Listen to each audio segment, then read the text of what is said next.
Good morning, everyone.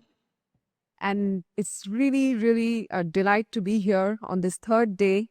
It's my first day here, so I'll say I'm full of enthusiasm. Some of you may be flagging, hopefully not. I know the program has been amazing.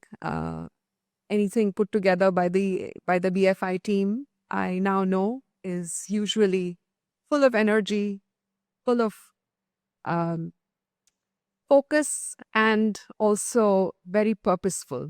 Something will come out of this, and that is for sure. So I want to really compliment the BFI Biome team. Um, Dr. Gaurav is here, Dr. Satya Dash.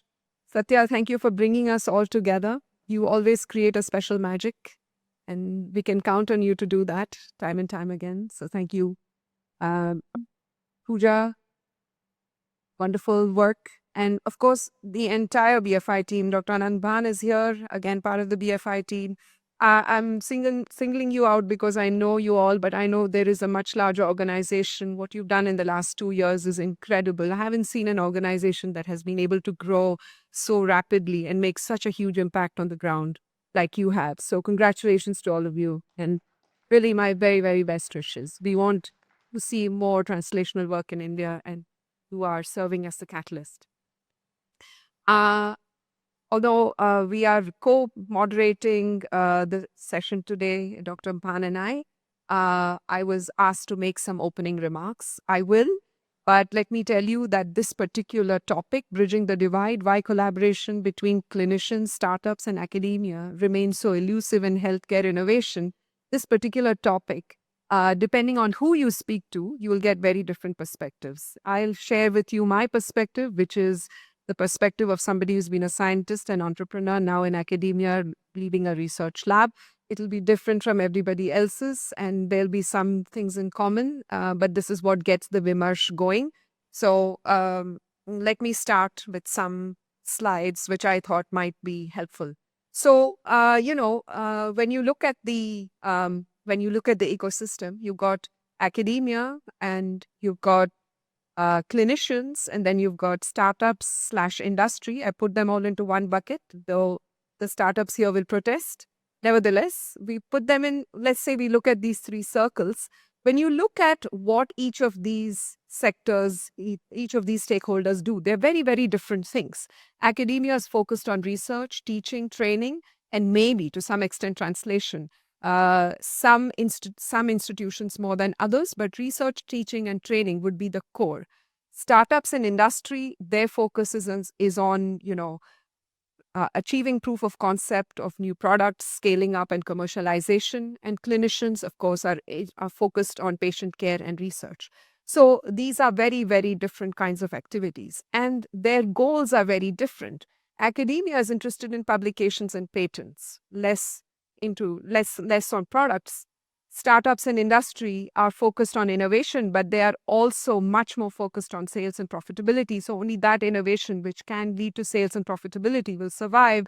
And clinicians are interested primarily in patient well-being, but they see the gaps and they are interested in improving treatment and diagnostic paradigms. Now, the question is, each of these stakeholders has different sweet spots. Do we have actually a convergence? And it is possible, as you can see in this Venn diagram, there is a possibility to converge, but that convergence is easier said than done, because the objectives with which these three stakeholders operate are very different. So, of course, everything, all innovation starts with a question. And in order to find that convergence between the different stakeholders, the key question is, can we find something that aligns with the interests of academia, startups, and clinicians? Can we find that convergence which would allow all of these stakeholders to work together? Well, I think the answer is definitely yes. There are unmet needs everywhere. There are unmet needs that will require innovation. And without innovation, we will not solve these problems. But at some fundamental level, humans are all about innovation. We wouldn't be here today if we did not believe in innovation. The Stone Age would have remained the Stone Age if there hadn't been, some humans out there looking for the next set of tools to make. So innovation is really core to who we are as humans. Therefore, in order to find convergence, we really need to be able to converge on what is the unmet need. And that unmet need, if you look at classic design thinking principles, it requires a very deep understanding of the challenge. It requires empathizing with who's at the receiving end of that problem, defining that problem, articulating it, and then starting to solve it, which is by ideating, prototyping, and testing. And this particular paradigm is very, very important to keep in mind, because oftentimes what happens is that people start here. They start ideating without understanding the unmet need. And that is really the beginning of the gap that emerges between the different stakeholders. Now, I'll speak about drug development in particular because this is where I've spent most of my life working. The process of drug development is very, very complex and highly interdisciplinary. It requires starting with compounds which you don't know anything about. I'm talking about new drug discovery and development here. You don't know anything about a compound. You start with perhaps, tens of thousands of compounds at the beginning, optimize them, optimize the hits, get to some sort of get to optimized candidate compounds, which are then taken through the regulatory mandatory studies to establish safety. And then with the approval of the regulator, you go into phase 1, phase 2, phase 3, and then you go back to the regulator for approval to market. Now, before you can start any discovery program, it is the process of understanding disease biology. And before that, there is understanding where the treatment gaps lie. So in this particular paradigm, which I put out, you can see very clean and neat demarcations between who does what. In real life, this is all very murky, but if the treatment gaps are understood and defined by clinicians, disease biology by academia together with clinicians, and then you get academia and startups to work through this phase, and then, startups to work through phase 1, phase 2, and then larger industry to work through phase 3 and so on, then this would be an ideal world. But it's not quite so ideal. Let's look at some tech transfer statistics for India. Well, there are some good signs. If you look at patent filings, this is, if you look from 2014 to 2023, it's actually on a very steady and very, there is definitely a very significant increase in the number of patent filings that are happening. When you look at 2023 data, of the total filings, only 6.5% were for pharmaceuticals and 8.8% were for medical technologies. The rest are other things. So, beginning to see some, the sort of the beginning of this problem. When you look at data from NRDC, this is a part of CSIR, DSIR, and they work with government institutions to market to commercialize technologies essentially. So when you look at what is happening here, of course, NRDC is most of its licensing is of CSIR technologies. But that apart, when you look at biotechnology, it's just 4% of the total. So I'm building the case for what is clearly a gap. When you look at the startup ecosystem, we often talk about how the ecosystem in India is so vibrant. Yes, sure, we've grown from 500 to 1.57 lakhs. Of this, less than 10% are in healthcare and life sciences. So we have the third largest startup ecosystem in the world, but keep in mind that there is, when you look at healthcare and life sciences, we are probably a much, we need to understand why the numbers are still low. So here is where I come to the business problem issue, the business model issue, which is that in the model that I put out earlier, where everyone has a role in this paradigm, what happens actually in reality is that at various stages we get stuck. Academia and startups have products or have drugs or devices or diagnostics which are validated up to a certain stage. Then they don't have the wherewithal, the money, the setup to take it to the next stage. Where you would expect in a mature ecosystem, there are players who will take a chance and convert those technologies, boost them with additional data, and then you'll have ready industry willing to take it through the final stages and take it to market. Well, this ecosystem is still emerging in India. We don't have it really well laid out. which means that people get stuck at different stages, and many technologies that could have otherwise had a fantastic life are simply lost. So, in the last few slides, I'll talk a little bit about the Central Drug Research Institute.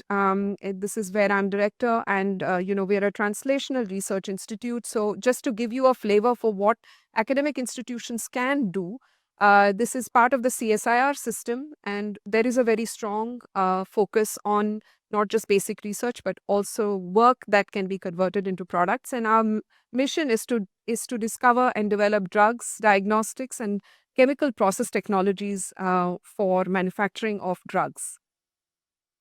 And since inception in 1951, so we are a 75-year-old organization. There have been 13 new drugs that have been taken to market. The two best known ones are Sencroman or Saheli or Chaya.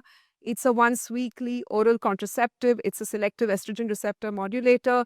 It never went to the international market, but in India, it is still used. Although compared to hormonal contraceptives, it's a much smaller market.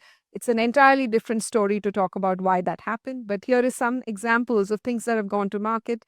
Alpha beta artetha, which is for malaria, and it's sold in more than 20 countries. We have more recent examples, but I haven't put them up here. Also, there are many other examples from other academic institutes where you see one-off licensing and tech transfer happening at some periodicity. But as an academic institution, we also have a very large portfolio of publications and patents. Of course, we have a large number of PhD students, and therefore we are greatly invested in teaching and training. And we do have a pipeline. So it's not that academic institutes operate in some sort of an unstructured mode. We have multiple drugs which are at late stages of clinical development. So one for malaria, one for colon cancer, one for neuropathic pain. We have in the last 5 years licensed drugs to industry, one for fracture healing. This is with Troika, L-normaloxifene to Cipla, and Umifenavir to Medizest, and then formulation-based drug discovery or formulation-based drugs, formulation innovation, meaning that existing approved drugs are formulated differently. So this is typically considered low-hanging fruit by the Indian pharmaceutical industry, so more attractive for licensing. We have one for TB, drug-sensitive TB. It's a rifabutin and isoniazid combination. And then we have one which is licensed to Cipla. It's a amphotericin formulation for fungal keratitis. So this is to say that, yes, academic institutions can do translational work, and they are able to take it to different levels, depending on how they are structured and how they are and depending on the capabilities within the organization. For example, we have the full battery of capabilities, including pharmacokinetics, toxicology, and NGCMA certified GLP facility for doing regulatory studies.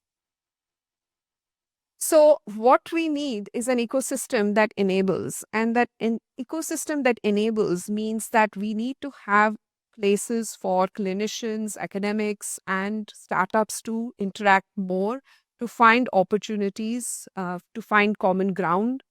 There needs to be platforms for exchange of problem statements and technologies. We need more tech transfer personnel in academic institutions who understand how to structure agreements and how to find a way to commercialize IP. We need business models that will evolve so licensing and technology transfer become easier, and we need way more private investments. So once again, I'll call out BFI for their pioneering work in really seeding technologies and seeding innovation in a variety of different institutions. And finally, an ecosystem that enables also needs to weigh between what is in public health interests, which is not necessarily in the interests of pharma companies or not necessarily in the interest of for-profit companies, for-profit entities. But we have to weigh between innovation for public health and innovation for profitability, which means that we have to strike our own path in India, since we have a very large public health burden, and the Western model of innovation driven entirely by profit may not work here. How can we work on TB, malaria, dengue, chikungunya if we don't take a public health point of view. So this is my last slide. Do I have time for a 2-minute video? Or I can stop here and we can continue with the conversation. Anand, do you have a... Okay, so I just have a very, it's a 2-minute video. It's a whimsical view of innovation. Technical spec point of view, we can match centrifuges that cost all the way from $1,000 to $5,000. But this is a tool that requires no electricity, no infrastructure. You can carry them around in your pockets for a price point of 20 cents. We call it a paperfuge. It's essentially a piece of paper, and we put in small holders for capillaries that we can fill with blood. And we have standard string, and we take 2 pieces of either PVC pipe or wooden handles, and then you just pull on it gently. As you spin, the disc is rotating back and forth. It's rotating in an oscillatory fashion. And there's a moment when the disc is stationary, and then it starts to unwind and go in the other direction as you apply a force. With this set of principles, we're able to essentially make a centrifuge that spins all the way to 120,000 RPM and 30,000 G-forces. In the lab, we can separate and pull out malaria parasites from blood. We can separate filaria, African sleeping sickness, separate blood plasma. It is an ultra low-cost centrifuge that's built out of principles of a very old toy, the Whirligig. This is a toy that I used to play with as a kid. The puzzle was that I didn't know how fast this would spin. And so I got intrigued and I set this up on a high-speed camera. And I couldn't believe my eyes. This thing, when you hear the noise, is actually going at 10 to 15,000 RPM. To me, that seemed like what we wanted to actually make a centrifuge. Before us, nobody had actually understood how this toy works.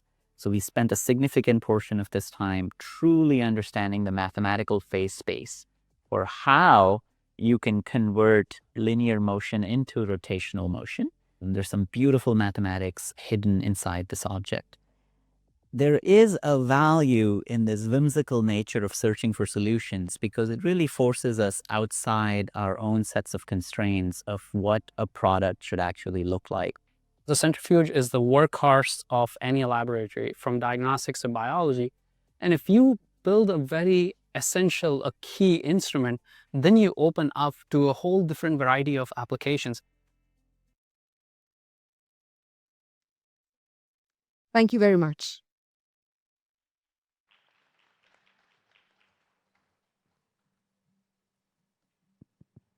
Good morning, everyone. Can we have some responses for the beautiful panel that we have? All right. Thank you so much, Dr. Radha. I think that was quite insightful and a great talk to get us started on this very interesting topic.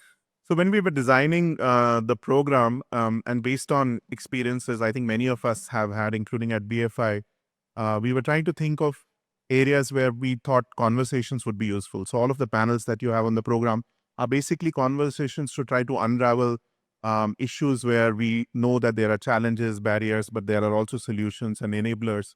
And then we try to, where possible, carefully curate individual experts in that domain who can speak to those issues and help us all unpack what can be done in a better manner.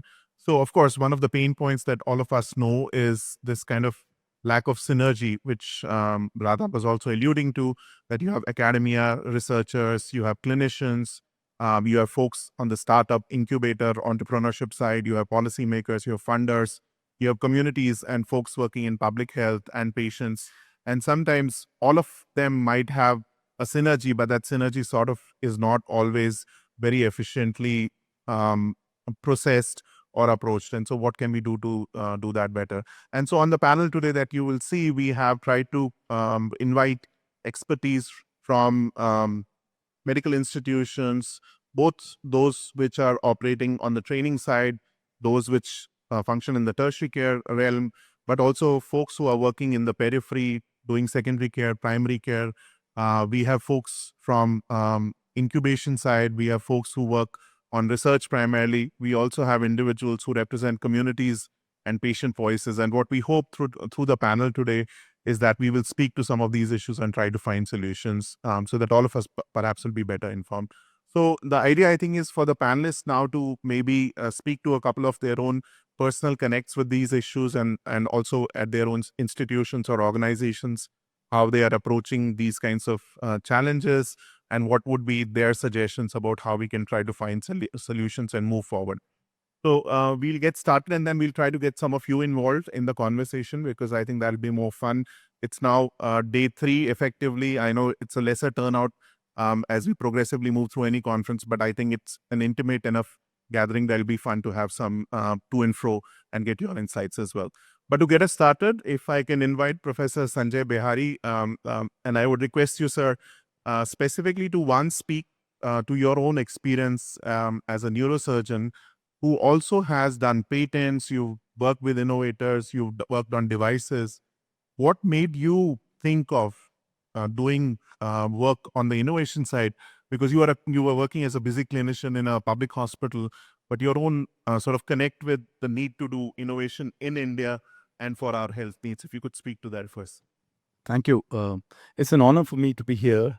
So I started my journey in Sanjay Gandhi Postgraduate Institute of Medical Sciences, Lucknow, where I gradually rose in 30 years to become the head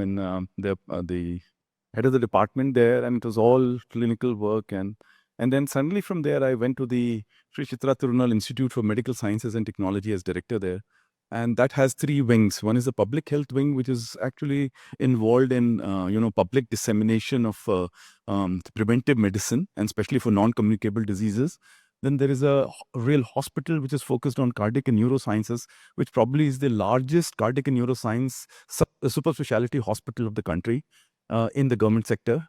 And the third is the biomedical technology wing, where we have almost only 50 engineers and scientists. We have almost 50 patents a year, and almost 4 to 5 commercializations, and almost 7 to 10 translations of high risk in vivo medical devices. So these are those devices which are actually implanted in the body.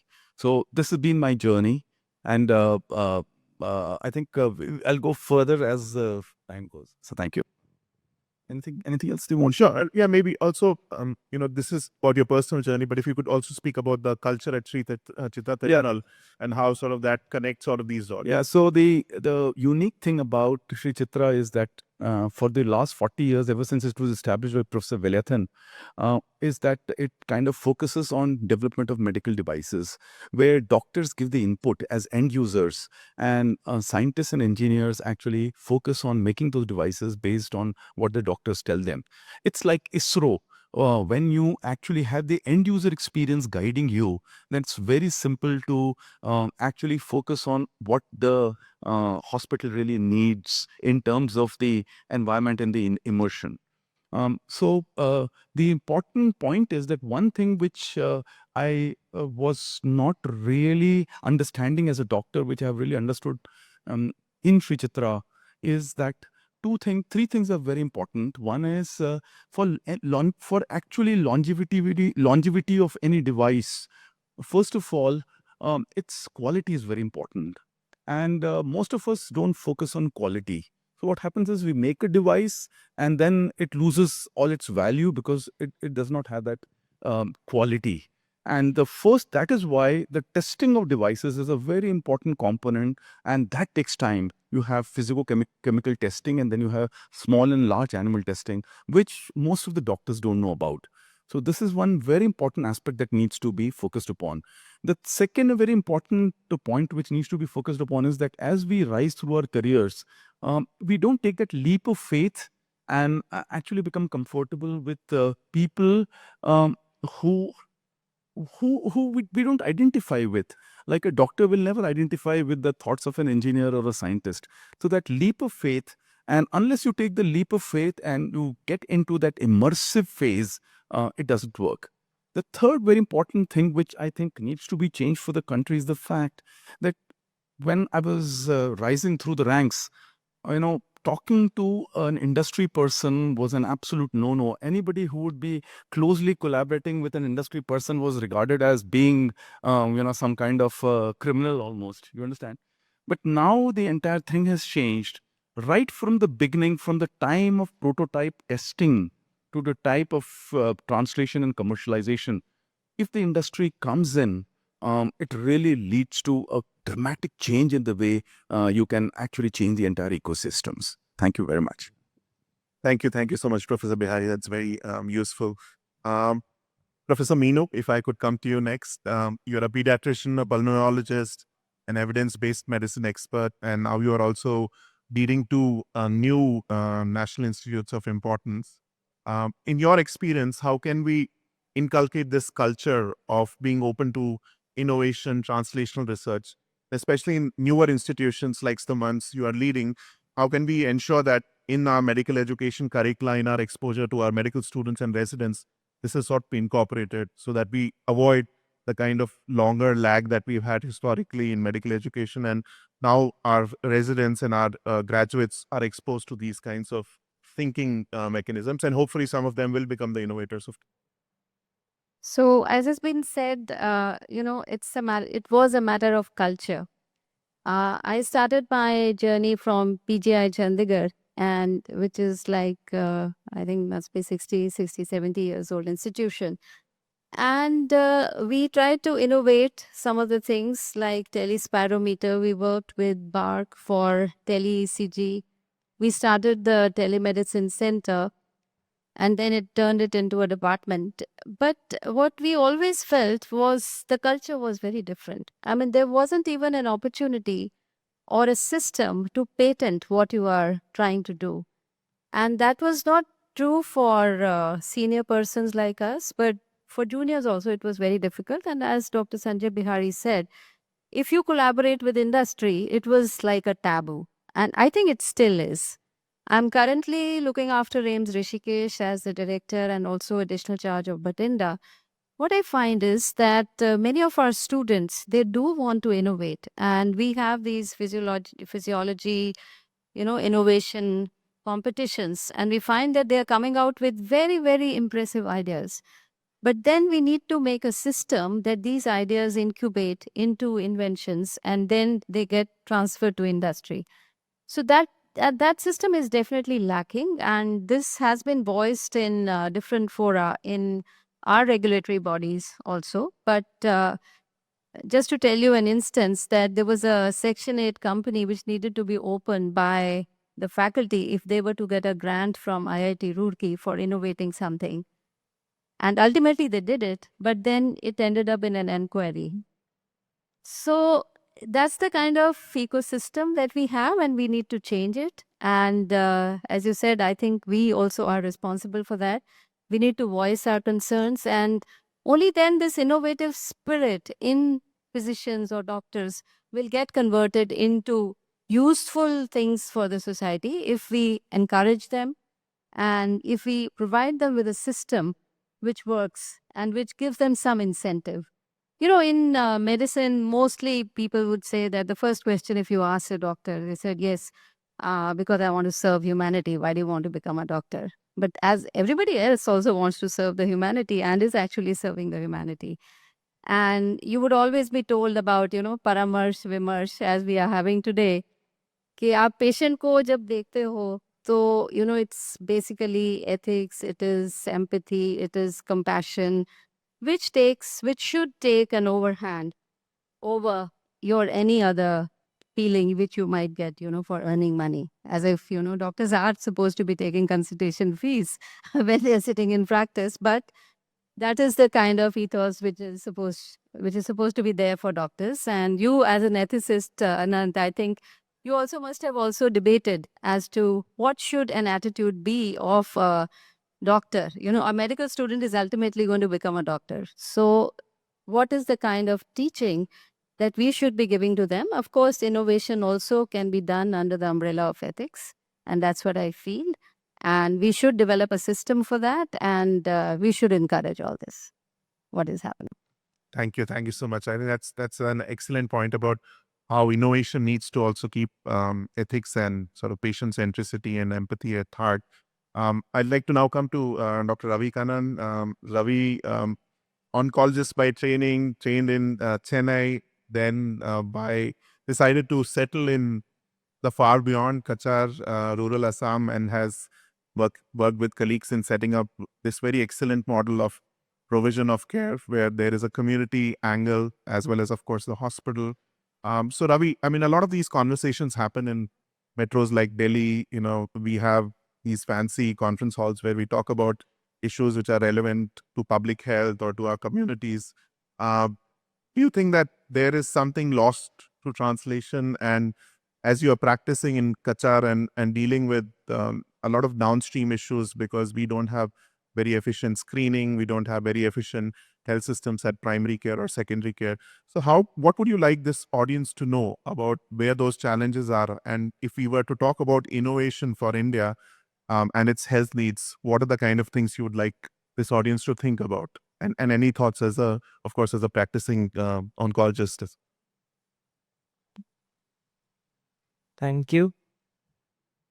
So quickly, where I am working, my primary problems are prevention and early detection, health promotion. Most of our patients come with very advanced disease. So I want to find ways of diagnosing them early, which means I need tests that can be used on the field and give a point of care. I want diagnostics that will empower frontline health workers like Asha to be able to conduct the test, interpret, and advise. Very important that we get that. Then, we have patient pathways. Despite all the support that the government provides and we provide, and they still defer treatment. There are several, the barriers that patients face are sometimes mind-boggling. And so I would want to find out, so digital solutions may be a very good way, but then there may be other thoughts also to look at how this happens. And then I want, of course, therapy, there's a lot of talk on treatment modalities. And then I want parts with ideas on palliative care, end of life care. Patients are dying in their communities, not necessarily cancer, could be geriatric issues, could be advanced renal failure or cardiac, but they need care at home. So research into how that could happen. And of course, the future, how we can have tissue repositories in smaller, because it's very important that we have tissue biobanks available in small clinics and hospital dispensaries. So, because that is where the ground data is. And then when solutions are being looked at, I would want innovators. See, very often what happens is somebody develops a instrument and they get very passionately attached to it and they want to come and implement it, use it. So what is expected is we will change our way of functioning to use that equipment. It has to be the other way around. I want them to come to the situation. See, India, every community is a separate entity in itself. No two communities are the same. So to come to the field and see where the gaps are, where the breaks are, understand the problems there, and then to co-create a problem statement. Not typical example, NCG is now looking at common EMRs across the country and we've identified 6, 7 of them. And they all come and want to implement the EMR there. But see, we have an in-house EMR which closely mirrors our way of functioning, our way of giving discount, a lot of things. But the standard EMR is something that they have developed in Nagpur or Pune or wherever, and they want us to use it. So the typical response is, can't you change your... But I don't want to change my way of practice. I want you to give me what I want, not me to adapt because I want to use your, so to co-create the problem and co-create the solution using, my colleagues in the hospital as co-investigators and not as data banks, I want them to be, the data should belong to the hospital, not to the company that is providing us the kit or the test or whatever. The data should belong to the people who we serve. And so I think it is very important. And then there must be a clear agreement as to, so a lot of time people, they have this blood test machine, I'm very keen, very enthusiastic as an institution in being the beta testing site for every innovation that comes in. They're very happy to do this because we believe ultimately only through that the community will benefit. But then I also expect that in the agreement that my colleagues or the hospital will be given an equal share in the credits and the research outcomes. And more importantly, once the study is done, it goes into the market. We have helped bring it into the market. So our community should benefit. So I want that support to continue. So like, I don't want them to test it and then come back and sell the same machine to us. I want them to support us in whatever we are doing. And so I expect a long-term partnership. And then, I clear understanding on where the IP rights will be, what will happen to the publication, who all that, I think that is the way to go about it. Thanks, Ravi. I think those are very important points. And you spoke about sort of people centricity, participation, and collaboration. And I think this would be a good segue into inviting Aparna Mittal, who leads Patients Engage. Aparna, if you could speak to who is missing from this usual paradigm, right? You've been hearing us speak for the last couple of days. And you represent an organization which works with patients and caregivers. Of course, usually the typical way to approach it is innovators, clinicians, institutions, funders speaking to each other, but they are speaking on solutions which are meant for patients, right? But somehow it does seem to be the case that patients are missing from that paradigm, except in a very passive way that we are assuming we know all, right? So what are your thoughts and how can we do better in that? Sure, thanks. So thank you, Anand. I think as Anand said, it's been the missing stakeholder in the entire discussion, right? I mean, there was a little bit when Nandita spoke last evening, because we don't see patients as participants in care and we don't see them as stakeholders. We just see them as recipients and beneficiaries of care. I'd like to take a step back and say, if you look at, and this is backed by evidence and data, when you look at non-communicable diseases, more than 90% of care happens outside the clinical arena. And in an Indian context, I think it's closer to 95. We don't have, kind of data, but so we keep looking at a disease management, especially for non-communicable disease, from the lens of the clinician and the clinician's interaction, which is important. But there is still 95% happening outside. And what is happening there? Unless we understand that, we are not going to be able to change the outcomes of health in NCTs. I think that's something that, so for the last 12 years of, ideating and coming up with Patients Engage and running it, we've spoken to thousands of patients across different conditions, and it constantly surprises us. So when we started, we thought we were addressing a health literacy problem. We were addressing the information asymmetry in terms of how patients do not have access to the same level of information that a healthcare professional has. But increasingly, I think it's very clear that the health system is also, there's an information asymmetry problem because they don't understand what's going on in the life of the patient outside that 2-minute interaction with the doctor. And that determines, that is a key determinant to the outcome, right? So when a patient who is due for a radiation cycle does not turn up, we assume it's negligence. We assume it is, patient not being interested, but we do not recognize that that lady is looking after in-laws in a town which is, 200 kilometers away. The in-laws have dementia and one has got a stroke, as a stroke survivor. And you've got a kid who's got 10 standard exams. And that's what determines those outcomes, right? So I think it's really important. And this is not just cancer. It could be even a visit to a diabetic retinopathy for your anti-VEGF injection can get delayed because there's nobody to take her to the hospital because she's almost blind already, right? And again, it's not that she doesn't care. She goes to sleep every night wondering whether she will wake up next morning blind or not. So I think these are things that matter to them. And therefore, it is important to understand what is happening in their life and what can be done. And to Dr. Ravi's point, you need to understand what's happening in those communities.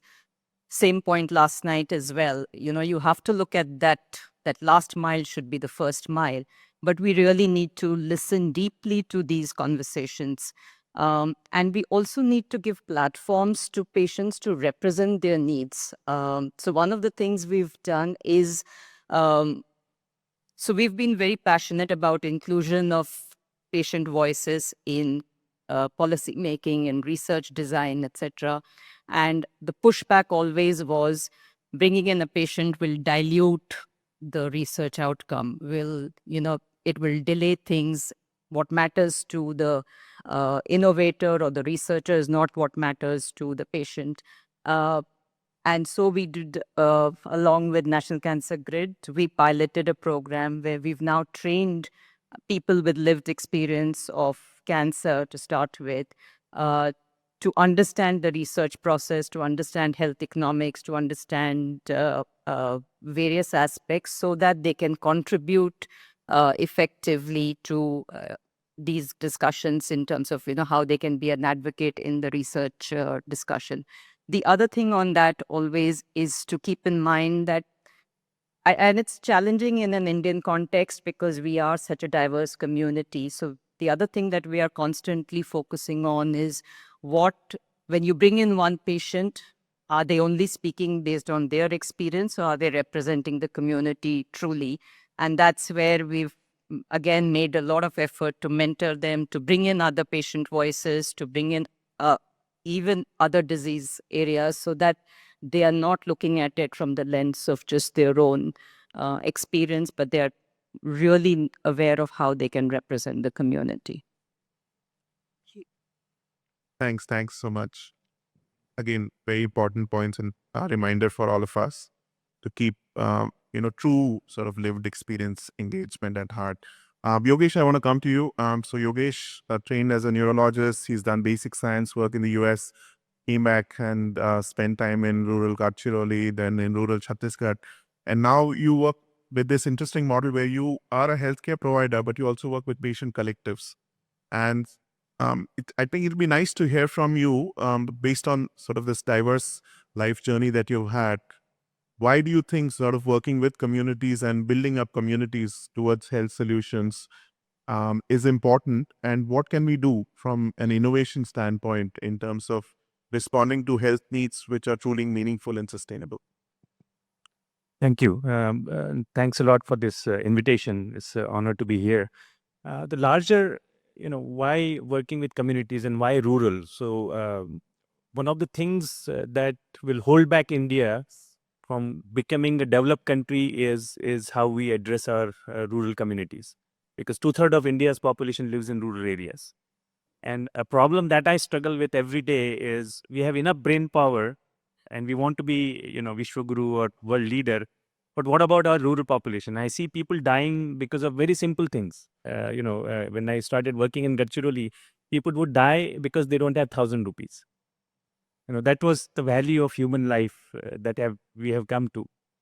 So for me, the reason I came back is, can I take up a small problem and solve it as a person who had privilege to be educated in the best institutions in India and abroad. And I personally feel that it's an intellectual challenge, and I believe, it's an intellectual challenge for all those of us who are privileged enough to address this challenge as to how do we fix this rural problem. If you take, a simple measure like infant mortality rate is a marker of how the country is doing. And our infant mortality rate as a country would be bad because children would be dying in rural India. So as a country, I think we'll have to really put our heads together to solve our rural health issues or rural employment issues.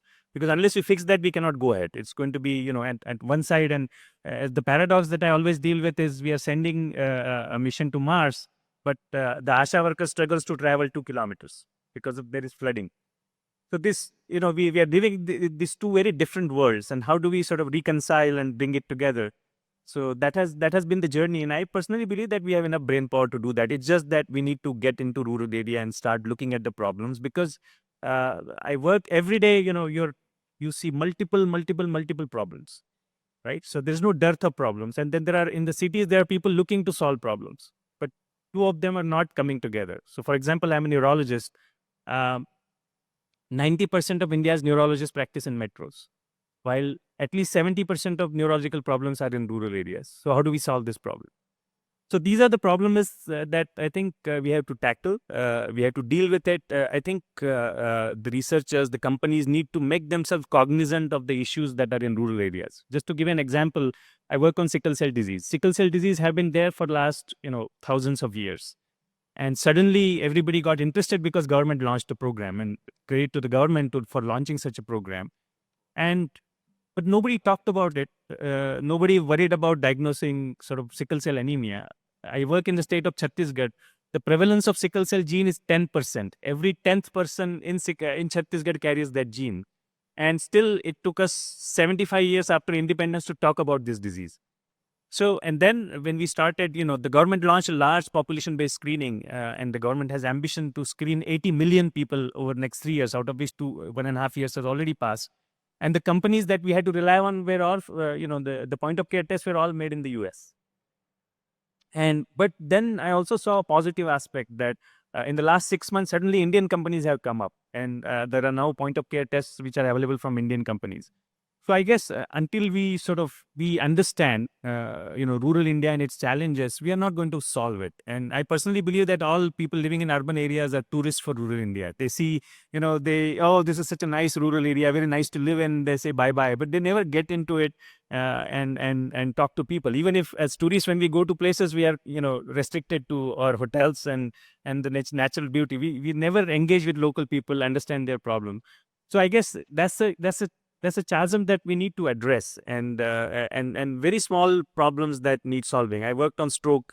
Stroke was a huge problem in rural Gadchiroli where I worked, and it was again a surprise for me that how come a non-communicable disease is such a leading cause of death. So in Gadchiroli, it was the leading cause of death. And again, we look at the solutions, and we have very peculiar solutions, or problems. So for example, when I started working on stroke about 15 years ago, for the entire district of 1 million people, there was one CT scanner. I was the only neurologist practicing there. So how do we solve these problems, right? For example, I'm working in Chhattisgarh, and the sickle cell anemia is a huge problem, and the entire state of Chhattisgarh has 3 hematologists. So how do we use leverage technology? How do we solve this problem? The another intractable problem that I'm working with is diabetes among children. And you're working with children who had developed cataract because their sugars were never well controlled. And you ask them to take insulin, they can't even see. I have ladies that patient has an elderly mother, and she herself has cataract, which is not operated. So she also cannot read and give insulin properly. So again, these are all problems to be solved with technology, and we are not there. We are not able to solve such simple problems because I think the innovators need to go and spend time where the problems are, and it is not a one-day trip. This will not be solved by just being there for one day, but embedding themselves and understanding the problems firsthand. Because if you just understand part of the problem, as innovators, you are attached more to technology than often to problem, and Ravi has also alluded to that. So we need to understand the problem and then be a problem solver, and not so much attached to the technology itself, because the technology will have to change to address that problem. And so, I would say is go, come spend time in rural India. You throw a stone and there is a problem to be solved. And so we'll have to break these sort of barriers that we have, and we'll have to create ecosystems to address this problem. So, for example, we have leprosy, and leprosy has not had any new drug which is developed, and leprosy is not rich man's problem. Diabetes, people will come in because it's a rich man's problem. Leprosy, nobody will come in. Sickle cell, nobody came in because it was not rich man's problem. It became a problem when one of the eminent persons had sickle cell in the family. So we hope that we can break, such initiators of technology development, and we can go and address these problems. So that would be, what I would like to say. Thanks, Yogesh. I'd like to maybe invite Dr. Radha. You heard the panel speak about various aspects. Your thoughts on how this logjam can be addressed? Well, maybe we can do another round with our panelists, and then we can perhaps, at the end come back with some thoughts. Dr. Sanjay Bihari, you talked about your innovation model, which is very unique to Sri Chitra Tirunal, because you have an in-house innovation division. Most clinical centers, well, there's a small number of them that work like this, like Arvind Eye Hospital, LV Prasad, and so on. I mean, there are examples of this, but it's still very unusual in India.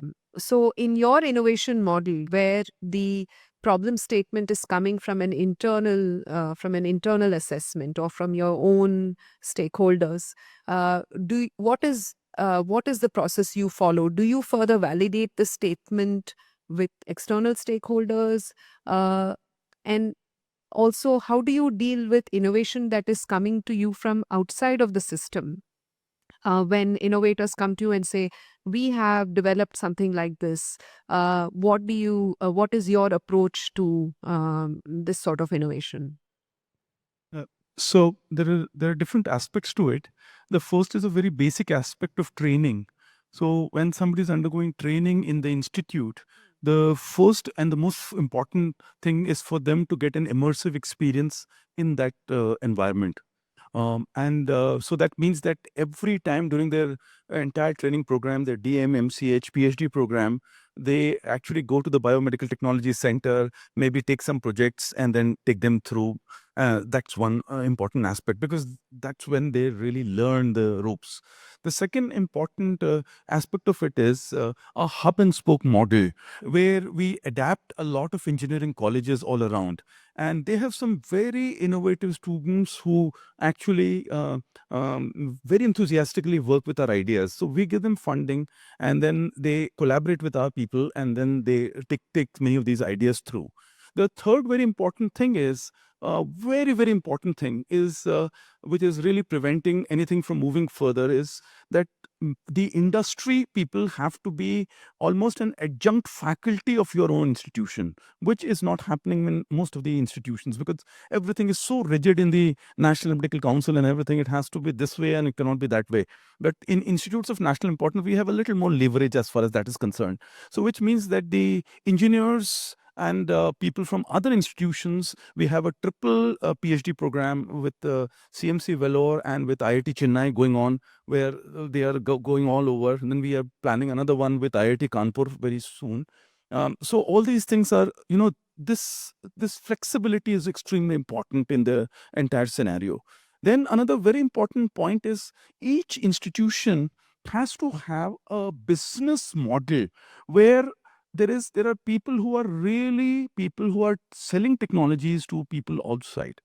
Then there is a collaboration with the industry takes place in three ways. The first way is you co-develop a device. The second way is that the industry takes your prototype. And the third way is the industry creates a demand which you are supposed to fulfill. And all these three things come in together. And then another very important thing is that it's very simple to just say, "Oh, we gave our device to the industry." The problem is, after you're given the device is the time when real danger starts. If something goes wrong, then you yourself and the entire institution, is held responsible for it. So you have to make sure that even when the industry has taken it further, you continuously look at iterations that you want in the device, and you also have to make sure that the safety factors are continuously enhanced while further development of the device is taking place. So these are some of the ways in which we kind of take it forwards. Thank you. Thank you.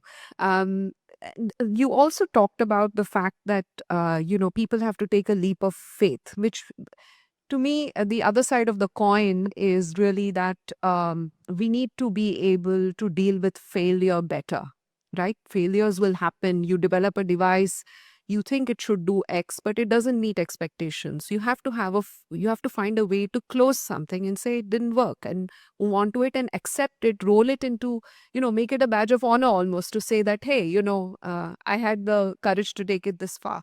So how do you promote that kind of a thinking mindset? I'm sorry to say, but this leap of faith works in several ways, and is not accepted, because I will just go in for a predicate device, even if it is very very expensive, and the patient will also say, "मुझे foreign implant ही लगाना, मुझे Indian मत लगाना." Although, so that's the first thing. So you will not believe, in my entire career of spinal stabilization, I've done almost 7,000-8,000 neurosurgical procedures. I've never ever used a foreign implant in any of my patients, and nothing happens.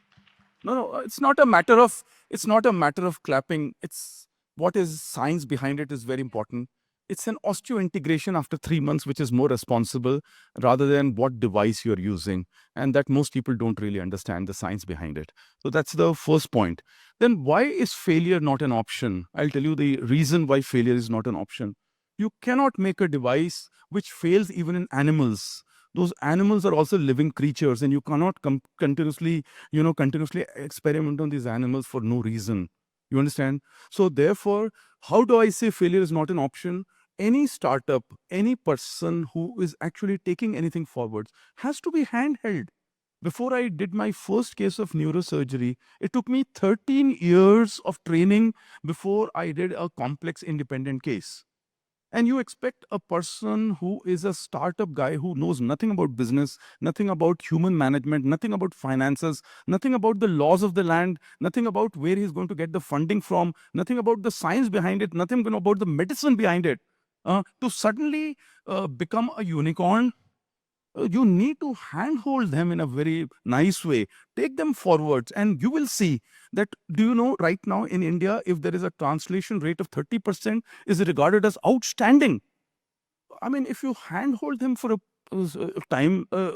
considerable amount of time, your actual failure rate will significantly go down. Yes. These are points which I just had in mind. Thank you. Right. So it's about really having a sustained and having a very long-term view of innovation, which is really needed in order to bring things to conclusion.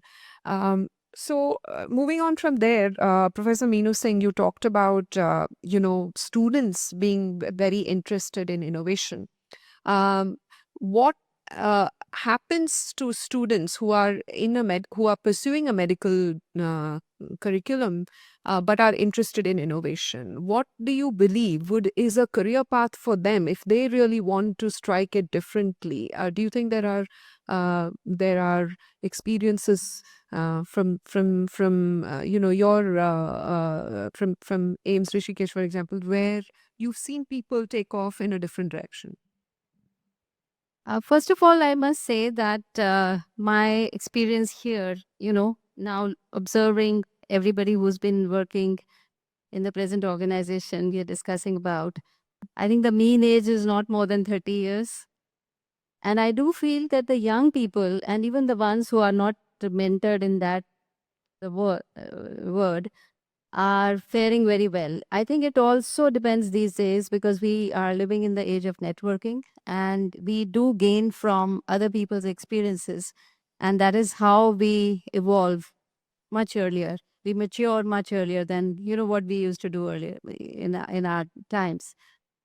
But the second point, which is about your question about the students getting interested, we know that the students who come into medical stream and those who enter the INIs, they are rated very high. They are students with very high IQ and very high motivation.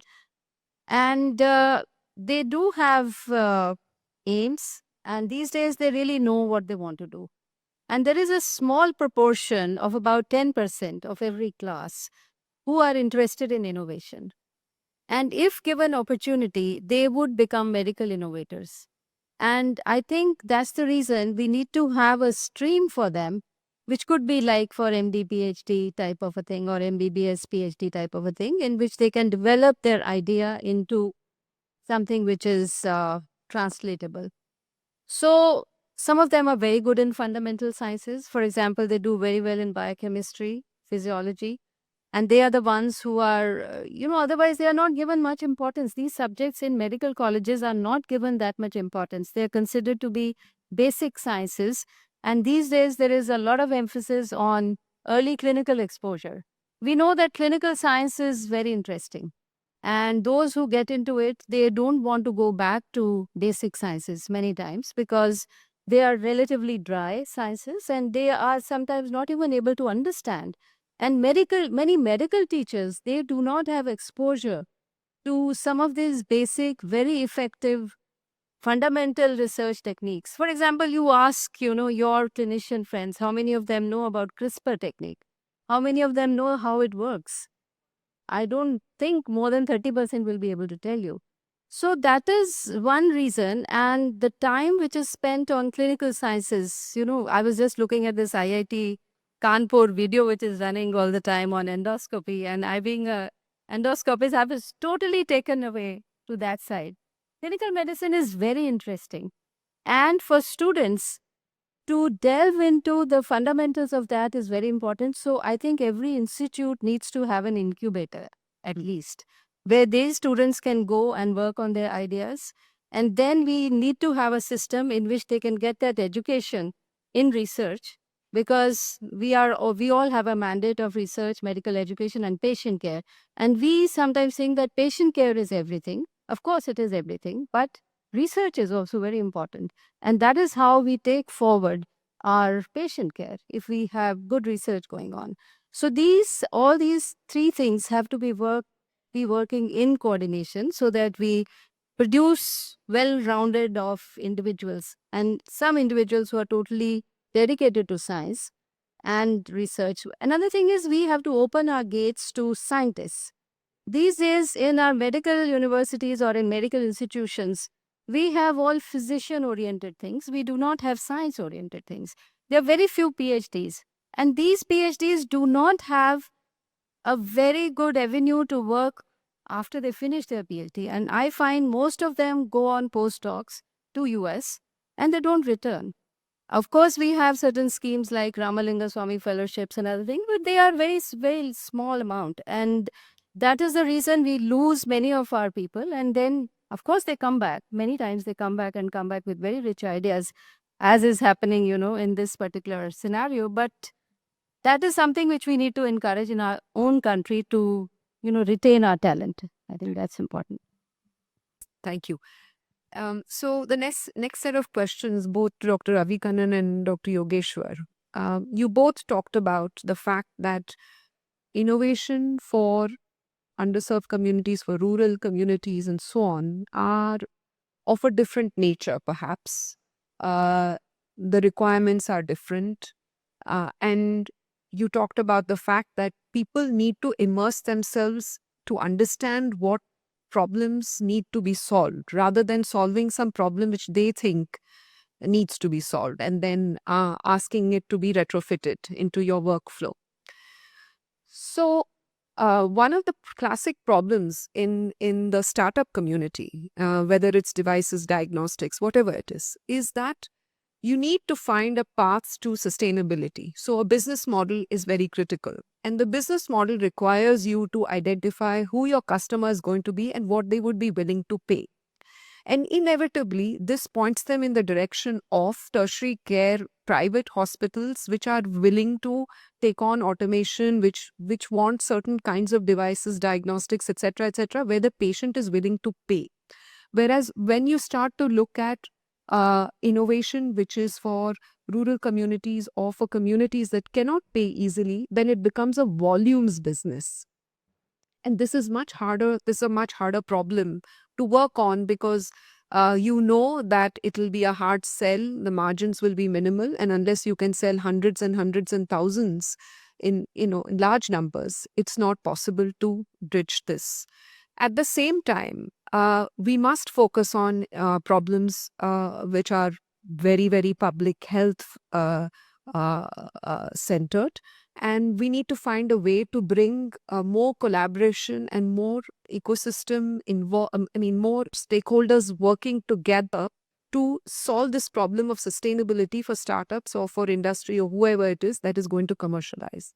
So do you see value in creating some sort of a platform where you can actually state your problem statements and invite solutions, and then be part of the rollout and part of creating that market for those solutions?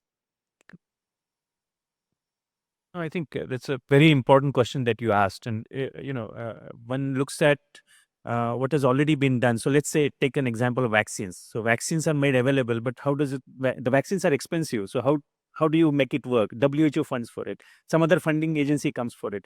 So I think it's very important that the innovators also need to be financially protected. Usually in public health, you can make money by scale.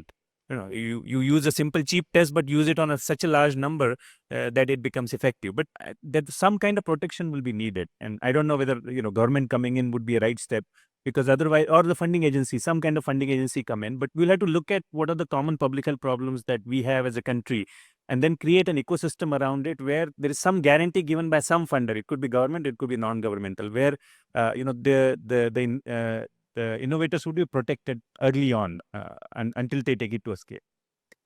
Do you have an example where that is working? Because to make government your customer, if you're a startup, that has enormous challenges as well. And while we don't get into that here in this conversation, can you cite some example where you think this is working? I mean, of course, WHO or anyone else procuring vaccines and then making them available is a model that has worked in the past. But any other? No, I'm not aware. So that's what I'm saying. We'll have to create. The one example that I can cite is this case of sickle cell anemia, where suddenly huge demand was created, and government sort of preferred, Indian companies to come into this domain. And so that opened a lot of market for Indian companies. But this is not, this was not done systematically. It is considering, it's a market's way of doing things. That, we'll open and then you come and compete kind of thing. So I don't know whether, there is this dialogue coming in where there will be some protection. Dr. Behari mentioned about that initial hand-holding and protection. And second is market. It's wild. If you survive kind of thing. So personally, I believe for public health problems, we would have some kind of protection, because initially they would not be making money. That's my personal. Public health is a mixed bag. So if you look at eye problems, say Arvind Eye Hospital came up with the oral lens. Yeah. And now they hold 20% of the world market. Right. Forget the Indian market. And so if you look at NCDs, diabetes, hypertension, very common, for more than 40 times the incidence of cancer. And so it's a mix. And then many of the NCDs are stuff. Many of the NCDs have the same set of common causes. And somebody with a cancer, not at all surprising to find they also have diabetes. Because of diabetes, they have renal failure, they have retinopathy, they have other diseases. And so a product that is designed for diabetes, for example, if you look at CBG or you look at the fundus lens camera, which can be interpreted by AI, it can have cross application in a number of situations. And I think it is the volumes in this country that will eventually make public health solutions viable, provided we learn to mix them up and use them. So in some areas, they may not make so much of money, but in other areas, we will make more than enough money to compensate for, something. If you look at HPV testing, for example, right now it is very expensive. We don't have a point of care answer. But if that happens, the number of people who will have HPV testing is phenomenal. And so the numbers will actually eventually help. Thank you. Dr. Aparna Mittal, would you like to comment on, from a patient perspective, how do we draw those voices and those, or even caregivers' perspective? How do we bring those points of view into the discussion in the, for example, in the field of antimicrobial resistance, where, the quest is people are, the clinician statement is we need more antibiotics, but industry is not willing to invest in it. And what we find particularly difficult is that there are no patient groups that are pushing and advocating for it, where we think that that kind of a group would actually make a big difference because they've suffered from the lack of antibiotics. Right. So how do we find a channel to these voices? Thank you. So I think a couple of things, right? I mean, there are patient voices emerging even in multidisciplinary drug-resistant antibiotics as well. And I think it's sometimes just a matter of getting to them. There are, because they don't get, and I think this is probably a conversation that should happen in the next segment as well, is that we need media to play a role to, elevate these voices as well. But also, I think we have time and again, because we've been now doing this for almost 12 years, and spoken to thousands of patients across conditions, over 80 conditions plus rare diseases. We are able to find or help people find and put them together as well. So I think we can do that. And I think the one thing that I'd like to, while we're talking of interdisciplinary in terms of kind of medicine and engineering, I'd like to also bring in the need for the research ecosystem to include social sciences as well. Because unless we look at social sciences, behavioral sciences, anthropological sciences, we will not address the human element of care as well. So I think that's another very quick point. And I think if we just look at the lived journey of whether it's the patient and caregiver, and we really need to start thinking of caregivers, because we are now an aging society, and the number of issues that we are seeing of people, elderly people, disabled people, etc., we need to start looking at solutions for those as well, especially given that we will care for them at home largely. So I think there are huge gaps that need to be filled, but we need to look at them. And I know, Satya is standing here. So, yeah. Thank you. Thank you so much, Aparna. All right, I know that we are over time. My colleagues have been frantically waving. We just don't want to delay the other panels. But please join me in thanking our esteemed panelists for very, very insightful conversations. Please do find them in the break and have more conversations with them. And and back to you. Thank you. And as we express our thanks to our panelists, I would like to invite here the co-founder of Agatsa, Ms. Neha Rastogi, to please join us here on the stage and present their innovation, their innovative device to Dr. Rangarajan and to Ms. Aparna Mittal. This is Easy Touch Plus.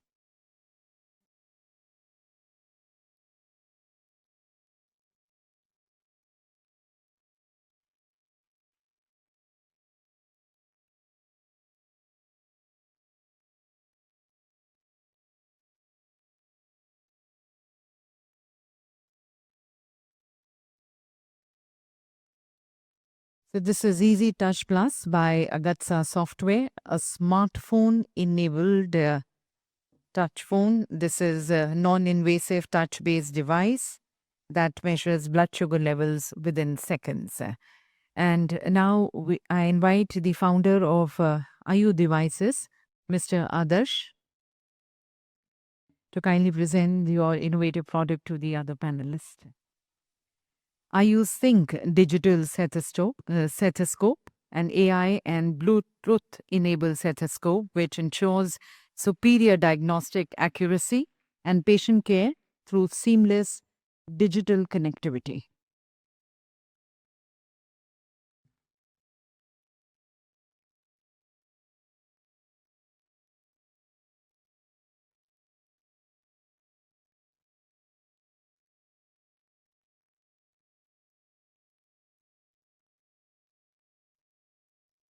So we thank all our panelists for bringing forth some pain points and gaps, identifying these gaps, discussing real world challenges. And as I said, being real in addressing these real world challenges. And also showing our innovators a way for their innovations to be more problem centric.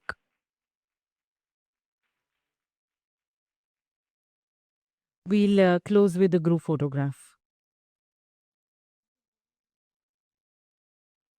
We'll have a group photograph. You also please join.